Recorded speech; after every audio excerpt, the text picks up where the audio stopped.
Curtis Harris. I'm a vocalist and MC of Nonstop to Cairo.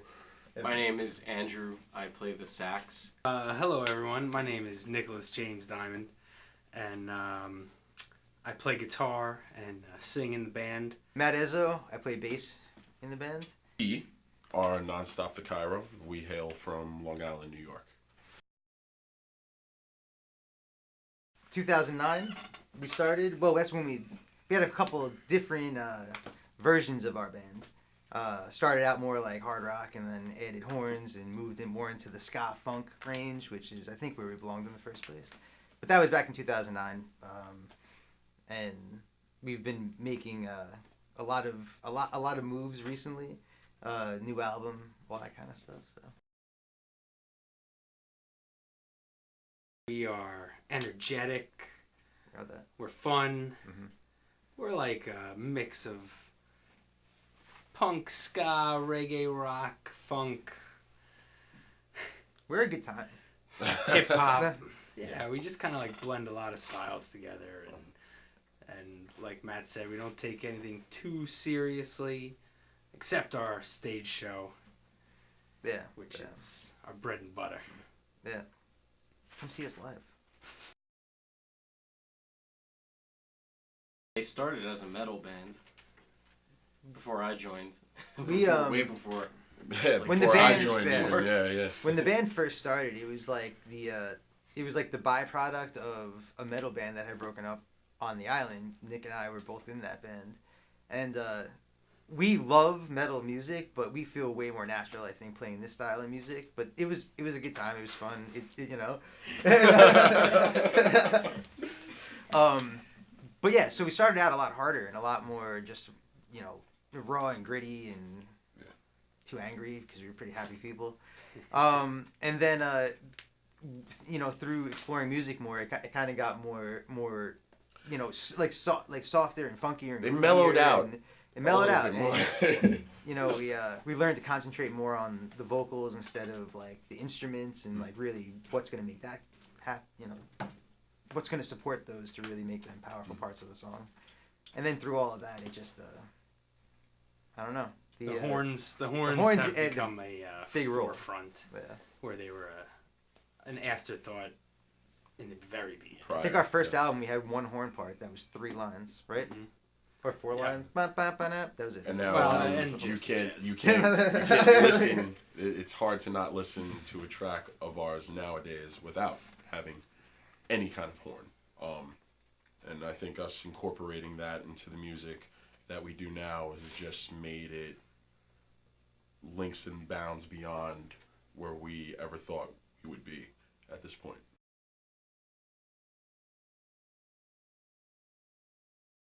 My closest friends are some of my biggest supporters because they all work in their own way of being in bands and working in music and playing shows, and even though it might not ever be compatible music to play a show with us, I mean, we all speak the same language, and it's fun to talk to them about what they're doing and having them talk to me. And maybe because we're in different genres, we're more supportive of each other because we're not competing for gigs.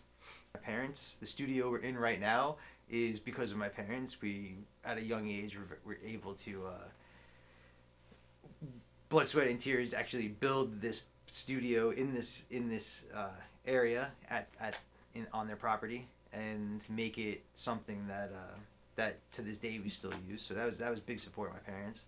Our guitar player Nick Diamond and vocalist, his parents were huge supporters right from the beginning. We were always able to use their house, and when we were younger, writing songs, and they wouldn't say anything, no matter how loud or obnoxious whatever was coming out of the basement sounded. Yeah, that was, and our fans, huge support, which weren't always there, but now are. I knew music was important to me after I stopped falling asleep on a couch that used to be in this studio. I used to go home sometimes with these sounds in my head from the guys just playing around, and when I started writing to those certain sounds, and I was realizing, hey, I'm recording stuff on my phone while I'm at the studio with these guys, and I'm not just, laying back, chilling out, listening. I think right there and then it made me realize I wanted to incorporate more than just an ear in this room to better the band, better the music, just better the sound. I knew music was important to me at a pretty early age. My father taught me how to use a 4-track on tapes, and I started writing my own songs and recording them, and fell in love with it and never wanted to do anything else.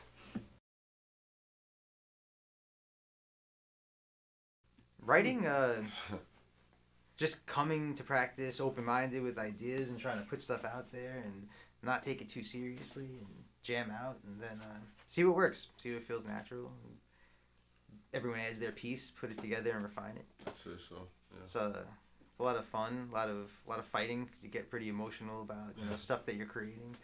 But I think that's natural for most artists, right? Yeah, I'd say so.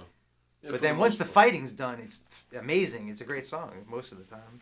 Yeah, so a lot of the guys come together with snippets of stuff that they've been developing either at home. They'll bring it in, and then we have the opportunity to dissect and create more on top of that particular primary idea. And it, as of these last few years, it's been great.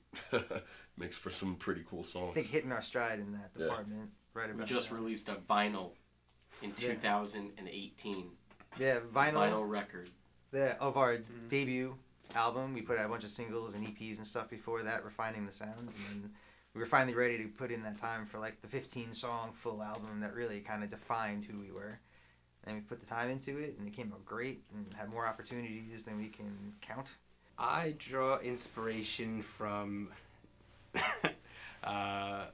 nature a lot, from the world as a whole. I love being outdoors, and a lot of my topics are related to getting back to nature and screwing technology. Growing up, I had an array of music around me. For the longest, my mother was very much into soul, jazz, so there was an aspect of that I grabbed from her. Moving out to Long Island, I kind of didn't know what they were listening to per se out here, but like Tower Records and stuff was still open when we had made our transition. My mother used to bring me and my little brother there on the weekends, and she actually picked out 2 projects at the time. It was a 311 a blue tape. I think it was like one of their first albums, and I fell in love with that. And Rage Against the Machine, Evil Empire, had this little boy on the front of it. It was a yellow CD. So I had a cassette and a CD, and it was just, that totally opened up my mind to what was going on, and other acts and bands that I started listening to just because I was trying to find whatever kind of music just made me move. I'd say Soul Coughing, most definitely, one of my top 3. I get my inspiration from a modern contemporary sax player named Kamasi Washington. So I've only known about him for the last few years, but he's been the source of my recent inspiration because he started with Snoop Dogg and then he worked on Kendrick Lamar's last album, and he's making jazz relevant to a lot of people again. Every day try to draw inspiration from again our fans or people that are inspired by our music, and it's really one of those things that's if they're into the things that we're doing in the creative process that has worked and we have, I feel like there's almost an obligation to keep keep doing that, and that's very inspiring that we were able to touch them, and it's something that a cycle that I would like to keep going. So keep creating, keep inspiring, and have them keep in turn inspiring us with their love. I have a few songs I really like, but Chicken in My Oats is a song off of our album Devil Heavy that I feel I can really let loose on that song. I can really get energetic, and we usually play at the end of our shows, so the crowd's usually hyped up, we're all hyped up. It's really good. favorite song to play is not Allison because the horns play really crazy lines and the people that are watching that song like it. So that's my favorite song. Most memorable moment would be when the band went out to California and we played a big festival and we were a little undermanned and we still won over pretty much the whole crowd and it was amazing. First show at the Paramount, and it's the biggest venue on Long Island. And I think it was actually announced as like one of the top 5 or top 10 venues in the world. And to get in a place like that and kind of see, you have your own room where you can relax before a show, and there's all this other stuff that you normally don't see when you're a fan watching a band and you're just like back there and going through the process as a band and getting it together. And first 2 songs when we got out there to perform in front of a bunch of people that we definitely didn't know. There were some people that were out there for us, but there was a bunch of people we definitely didn't know. And to see everybody's attitude change and go into a bounce with a song that they've never heard, that was probably one of the most like priceless moments of my life. We really took our time in the studio to make it right, and then when we released it, it was just like it was on. It was a tsunami of sound waves. But seriously, we've had great reviews. Afropunk reviewed us and said that it was the future of ska in one part of their review, and that's huge, respectable company. As one well that as we've followed before. Newsday, Long Island Post recently, after this year of us touring and having the album, the project out, stated that we're one of the top 5 bands to go and check out. Thankfully, big shout outs to Long Island Post to come and check out on this island. Yeah, Long Island posted top 5, and Newsday like a week later had us in the top 10 for like the bands on the island. So with that being said, Dabble Heavy, with all the time that was put into it, it really has been a great experience. It's a good affirmation of the effort you put in, having that kind of a reaction, and all of our fans who are like the best fans ever. Yeah.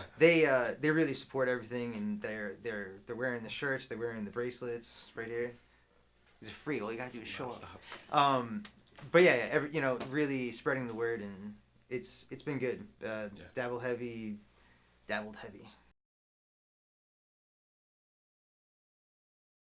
What I love most about being a part of Nonstop to Cairo is the excitement in uncertainty. I love coming into this room, putting together something, and not knowing if we're ever going to work on it again, or it becomes more than just the jam. Sometimes it's on a whim. It's almost like it's the closest thing I could describe to you as magic. What I love most about this band is that we're all rational, logical people that have the same plan. And we work pretty well together in making that plan work. The live show, it's the live music. I mean, I love writing and the writing process and the creativity, the inception of an idea, and just like being like, oh, what was that I just played? Can I even remember that?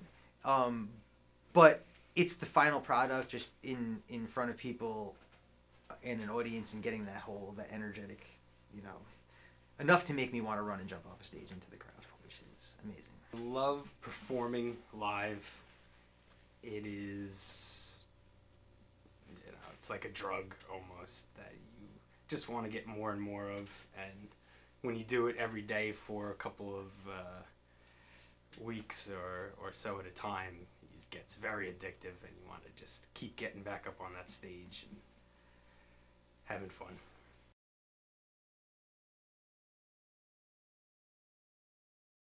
It's inevitable that you're not going to cross paths with us in the Northeast at one point or another in the year, because we try to follow the energy and stay where relevant music is happening. So, like, for example, we're playing the Montauk Music Festival. We're doing another one that we can't announce just yet, but it's also really, really big, and it's local around here, and we're just excited to be where the energy is. Yeah. This summer, some other unexpected things that we can't announce just yet, but they are coming. We're very excited for the new material, and I think it's just helping to evolve not only our music, but what Dabble Heavy has given to the music community from Nonstop to Cairo. So very excited. You should definitely come check out Nonstop to Cairo this spring, summer, fall, or winter of 2018 because And then all of 2019 Yeah, and man. 2020. I can guarantee you it's 20, a 21. We'll be there. we'll definitely be there, but it'll be a show unlike any other, and you won't be disappointed. My girl left me, that was about a week ago. Summertime and my heart is cold. Chairs aching every time I pick up the phone. I just need something to roll. Life is a bitch under pressure. Just trying to do the best to get my shit together. Turned it to goodbye when we always